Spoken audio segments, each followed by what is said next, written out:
It's Taj of the Beat. And welcome, ladies and gentlemen, boys and girls, guys, gals, and non-binary pals to an all of the above special with Classroom Q&A with Larry Ferlazzo on Ed Week. I'm Jeffrey Garrett, one of your co-hosts, and I've been a middle and high school principal and a high school social studies teacher. And as always, I'm joined by Manuel, your favorite teacher's favorite teacher. I'm a high school history teacher. I teach in the Los Angeles area, and this is my 16th year in the classroom. And this is All of the Above, a show where we take a look at recent news and headlines in the world of education. But Jeff, there is one particular question related to education that's on the forefront of everyone's minds, especially parents out there.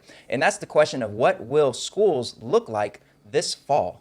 All right, of course, we're all dealing with the COVID crisis and school closures, and people want to know, are we going to be back to the schoolhouse in the fall? Jeff, I don't know if you're a betting man, but I'm curious, what would your bet be as to what schools look like come August and September? Well, Manuel, I am not a betting man, but if I were, my bet, and I'd put it all on this, is that we will open with some hybrid version of school. That meaning we will have some physical school with the students in smaller groups actually coming to school campuses, and probably the majority of schools still taking place via distance learning. I think inevitably, once we hit cold and flu season, right, come November-ish, I think we'll go back to distance learning, frankly, but I think we're going to start with that hybrid model. What do you think, Manuel?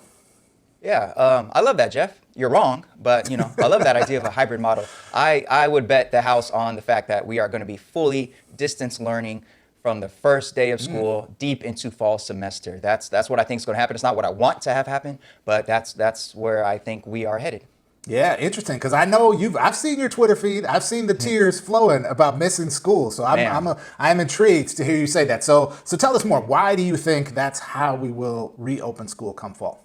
Yeah, well, I definitely miss my classroom. I miss seeing the students in person, but it seems like such a massive undertaking to be able to fully secure schools across the country, to be able to have students and staff in the same buildings with all the precautions in place to make sure that you don't have another COVID-19 outbreak. Now, I'm working from home and my wife is working from home. She works in operations for a very major international retail brand, and she oversees the West Coast in Canada. And listening to her work meetings and all the precautions that they're taking to reopen their stores, it's an impossible task. And they are going full on, and everything from all the protective equipment for each of the employees to protocols about ordering lunch, allowing clients in, wiping your shoes, all these things that they're doing to make sure there's not an outbreak at any particular store.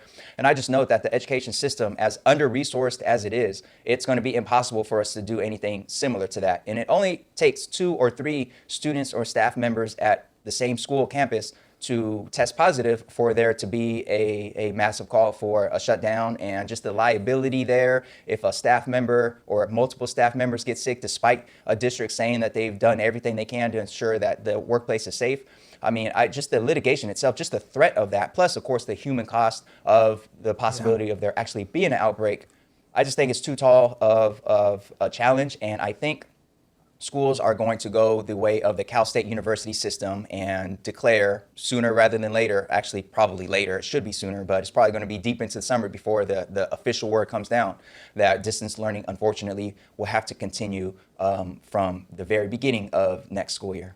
Yeah, I certainly appreciate that take, Manuel. And I think there is, as someone who isn't, I'm not a district employee, but I'm privy to many district conversations about what we're going to do, right? And I think that the type of scene you described, right, with your wife's company, there are people in school districts and in state, offices of education and county offices of education across the country having similar conversations right now, and who have been for a while, right? I can't necessarily vouch for the effectiveness of those conversations across the board, right? But that is to say, there are a lot of people working really hard on trying to solve this puzzle and in a way that is safe and responsible. That said, and this is where I come at it with perhaps a little more of a skeptical take than you might have. My thinking is the realities of the political and economic landscape around policymakers on this issue are right now as good as they're going to be, right? They're only going to get tougher, right? And so if you're Gavin Newsom and you're trying to hold the line on like a responsible public health approach, which by my calculus would seem like it's not going to be possible for us to be ready to keep everyone safe come mid-August, right? But the pressure that folks are facing is such that these policy decisions are going to start getting made based on political pressure, re-election campaigns, right? Attack ads that go out, and plain old-fashioned American bribery in the form of campaign donations from industries that stand to lose a lot of money because they cannot profit the way they used to with schools closed, right? And so I think we're going to see a shift in the political landscape there, and as a result, we'll get a policy decision that, although it will be carried out thoughtfully, in my opinion, will be likely to not actually meet all of the requirements we would need in order to reopen school safely. Yeah, so it sounds like you are thinking that the health and safety of school children and employees will perhaps be placed at risk based on political pressure to reopen the country because coronavirus is a democratic hoax and all that stuff, liberate America and all that. Yeah.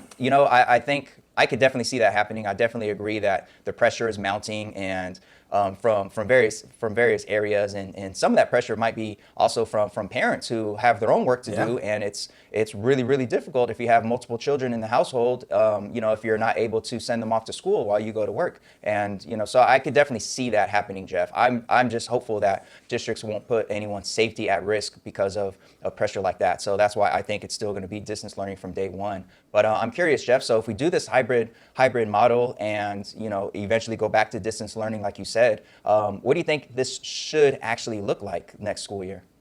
Yeah, so here's my thinking, right? Like, first and foremost, we should be driven by a responsible public health policy. And the CDC has pretty recently released some revised guidelines for school systems in how to reopen. Now, they're pretty high level overall, but they do call out a few really important factors that I want to name for folks here so that we're just sort of on the same page about the Herculean task we're naming for schools. So let's take a look at some of those guidelines here. Screening all people who arrive at the building, protecting high-risk populations with special measures, having the right hygiene tools in place. Now, I know just about everybody in America has been to a public school bathroom that didn't have enough soap, and that was pre-coronavirus where we have to wash our hands all the time for 20 seconds, right? Having universal PPE or personal protective equipment available for staff, teachers, and masks for students, right? Special cleaning and disinfection measures in place. Better and adequate ventilation, right? And the list goes on, right? So just those things alone, think about how large of a task it is for schools to have all of those things at the right level of quality and universally available to everyone, right? Like, that is a Herculean task. So I think schools should look like, if we're going to reopen, having all of those things in place, right? Either those things, or by some miracle in any near-term future, we have a readily available free vaccine that's been distributed broadly across the population. So those two things first and foremost from a health standpoint. Second of all, we're going to have, I don't see any way around it, some component of distance learning that happens, whether it's in this hybrid model or whether it's with the full distance learning model that you're suggesting, Manuel. And in order for us to do that well, we need massive investment in public infrastructure. We need available, free, or very affordable Wi-Fi for folks. We need devices, adequate numbers of devices, and the right kinds of devices that actually help you engage in school, not just cell phones, for all families. And we're going to need some real structural changes, I think, in how we think of the job of educating students. So right now, at least here in Los Angeles and in most of the big districts in California, we have collective bargaining agreements that were not built around a virtual or hybrid school context, right? And we've got to put in place structures in our profession that let us educate kids well and let us do that in a way that is both respectful of educators as professionals, but also serving communities well, right? With adequate time to collaborate, plan, and flexible structures in place for kids to learn. So that's my take. Manuel, what do you think?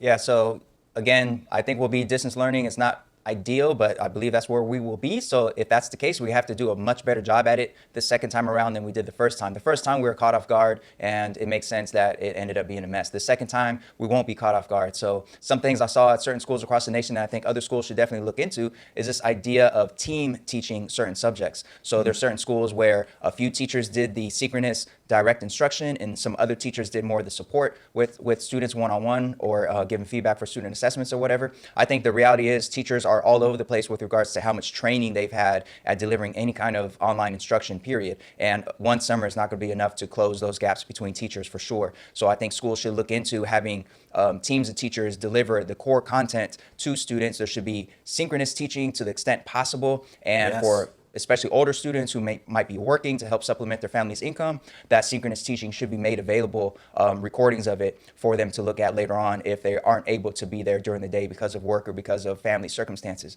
So there should be a lot of that. The reality is we're not going to be able to fully replicate school, period, online. So we really have to make some tough decisions with regards to what gets taught and how it gets taught. And I think there really needs to be a focus on core content areas. And I would love to see elective teachers help those core content teachers include threads of their various elective subjects into that core content instruction, because the reality is I don't think we'll be able to do all the core content plus all the electives all online. And lastly, as a classroom teacher, I would love to see the opportunity for teachers to do their distance learning from their classroom if they choose. I'm comfortable in my house, but I definitely would love to be able to do my direct instruction or any element of my distance learning from my classroom where the internet is stronger, there are fewer distractions, and I think for students watching me teach from my classroom, I think there's an added element of just the nature of the school climate that we have built over the years. So I would love to see that as an option, not as the directive, because of course other teachers have children at home and have various reasons why it will be difficult to go to the classroom if they are distance learning and their children are distance learning as well. But I would love to see that option for sure. So distance learning, but doing it better, having some synchronous teaching in there with some, of course, asynchronous feedback and office hours and help to the extent possible. And let me get in my classroom to do that if I feel that that is a much more productive environment than my house is. All right, so that's what we think. If you're watching this, please consider subscribing and hitting that thumbs up if you enjoyed what you've seen. But more importantly, we want to hear what you think. All right, what will schools look like this fall, and what should they look like this fall? And we want to give a big shout out to Larry, the legend, Ferlazzo, for running these classroom Q&As on Ed Week. Phenomenal educator. Shout out to him. We had him on one of our regular episodes. We'll link that below so you can check that out. All right. Manuel, what's the website people can go to if they want to learn more about all the above? That is a great question because we've covered so much beyond just COVID-19 related stories. If they go to our website, AOTAshow.com, they could dig through the crates and do some of their own independent professional development, summer learning, as we've covered things from suspensions to grading policies to creating cultures of literacy or climates of literacy on campus, whole lot of stuff. So they could go to AOTAshow.com and see all those previous episodes with phenomenal guests ranging from Larry, the legend Ferlazzo, to so many others. All right, we'll see you next time.